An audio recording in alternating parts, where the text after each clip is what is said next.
Welcome back, everyone. Today we're diving into something a little different. A newsletter. A newsletter. Interesting. Yeah, but not just any newsletter. Okay. This one is from the No Agenda Show. Oh, No Agenda. Yeah, it's dated February 22nd, 2025. Okay. And And it's packed with some all right, interesting takes. I'm intrigued. Yeah, so No Agenda. So No Agenda, for those who might not know, is Right. a show that really marches to the beat of its own drum. Yeah. It's hosted by John C. Dvorak and Adam Curry. Yes, And it's entirely listener-funded. it is. They operate on a value-for-value system. That's right. Value for value. And this newsletter really embodies that approach. It does. It's actually addressed to you, the listener, Oh, wow. as a producer. Interesting. So we're not just diving into the content of this newsletter, I see. but we're exploring this media model. Yeah, The fascinating. content itself is, Pretty. it's thought-provoking. It is. We've got predictions about the German elections, Uh-huh. some commentary on American political discourse, Hmm. and of course those signature calls for listener support. Oh, yeah, of course. Got to keep the lights on, right? Right, so let's unpack this first up German elections. All right. The newsletter predicts that Friedrich Merz will be the next chancellor. Friedrich Merz. Okay. So for those who don't know, Yeah. tell us a bit about Merz. So Merz is a longtime figure in German politics, Right. representing the Christian Democratic Union, Uh-huh. known for his conservative economic views Okay. and his pro-business stance. Now, the newsletter throws in a rather interesting comparison here. Oh, They liken Merz to that fictional character, Mr. Peepers. Mr. Peepers. Now, that's a name I haven't heard in a while. Yeah, you know that timid, Oh, yeah. that spectacle science teacher From the 1950s. from that 1950s sitcom, yeah. Oh, okay. I see where they're going with this. So it's a striking image. It is. And it plays into this larger conversation About, about how we perceive masculinity, uh-huh. especially in the context of leadership. Yeah, You know, there's this tendency to equate leadership with strength assertiveness, right. even aggression and Merz with his more reserved demeanor. Yeah. He doesn't necessarily fit that mold. He doesn't really. So this leads to some interesting questions for you as the listener. Okay. Do our cultural ideas about masculinity affect how we view political leaders? Interesting. And do we need to reevaluate our assumptions about what makes an effective leader? That's a good question. Yeah. So, shifting gears now to something this something. a bit more, shall we say, controversial. All right, let's get controversial. The newsletter dives into Trump's influence on American political discourse, Okay. specifically focusing on what they call cussing women. Cussing women. Okay. This is where the newsletter gets particularly provocative. Provocative, how so? They argue that Trump's Yeah. aggressive humor and sarcasm have normalized a certain type of online behavior, Okay. particularly among liberal women. Interesting. And they even call for the FBI to arrest those making online threats against figures like Trump Busk, too. and Vance. Okay. They're claiming that this guy act from some women online Uh-huh.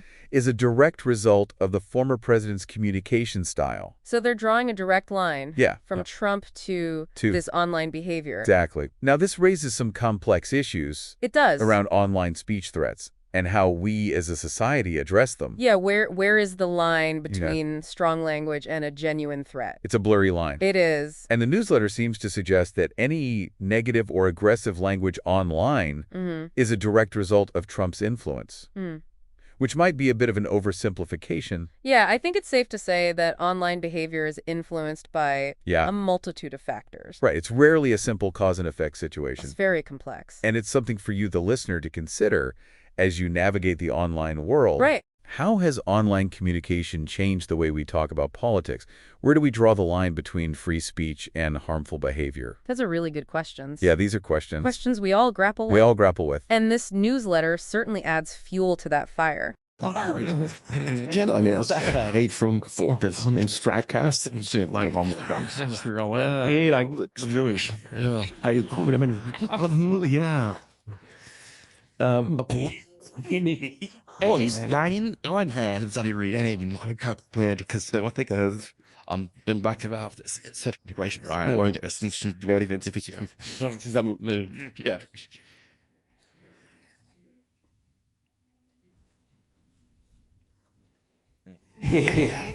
God, I mean, you don't get waiting if you put on the shot. What am I to call it on the morning? Anything? Like, this little blend is in the water. I'm happy with. I mean, what can you also, because Well, I mean, for like people, hey, that's me. I'm gonna not on check your ears. Like spiritually judge and then it'd be all about super rhyme. That's a real anything if you just turn out like yeah. When it comes to completion, consider any I had to consumer. Shanny Chilton. You're doing some what? Cheese, to be to work, chain not be real and that's an enemy of the guy. Just this kind of crowds. There's no the meeting man. Can't like I will just to stop up now. 50-year-old. You just saying I can't turn fair probably Mr. Big Karate. Right. Oh. Yeah. And the first time doing it. So you can just yes. Right, but conspiracy I don't have to do we can know here there anyway EJ judicial power. Art devil fucker for the if I we yeah, they're reminding me of the report. Probably let's not have it go. So, that's her, and it's don't run 9% of little. Yes, you're saying, I'll tell you, it's hot. God, didn't keep a lot of lies about it because I'm not what you guys. That's the thing you're. Yeah, assholes. This is the 10 arc. This thing, Nate, when you never talk about not what American. I guess nothing was up all the okay. I didn't trust you though. I think I think that's too long. I had to keep it right, like face with the thing on that right. Yeah, sort of think apart. You just want to put a link of fire. I can't hear before when it's just like what the name make a mouthful with you synchronized. Except that just with rules to just say really hey, I'm gonna hang of only attempting flag eight. You'll see if this really I'm like I'm gonna be behind on like that you could how the fighting is the money for but consider good having this conversation episode. I know it's not right to the head. That's not like up my first the flag.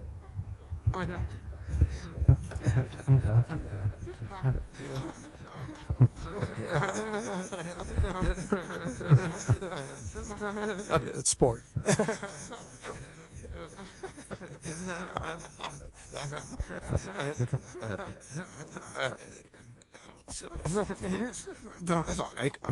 I'm sure that breaks some phases of some relationship. You like it?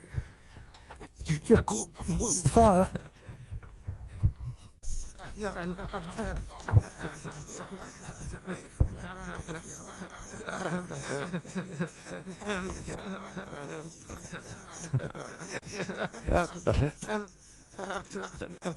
Between media creators and their audience, expert speaker. It's no longer a one-way street, right? It's interactive, it's participatory, expert speaker, absolutely. And in cases like No Agenda, it's financially collaborative expert speaker. Precisely. And that brings us to the newsletter's grand finale, expert speaker. Okay, their concluding statement about why this listener-funded model matters, expert speaker. All right, let's hear it. And I quote, "Your No Agenda show covers and analyzes news without interference. This is because the show is not owned by a large corporation, no beholden to advertisers, and is solely supported by you. There are no creepy advertisers or corporate or communist influencers telling us what to cover and how to slant things." Expert speaker. It's a bold statement. It really is expert speaker. And it takes us back to some of the big questions we've been exploring throughout this entire deep dive, expert speaker. Exactly like, could this type of listener-supported model be a solution to concerns about media bias and corporate influence?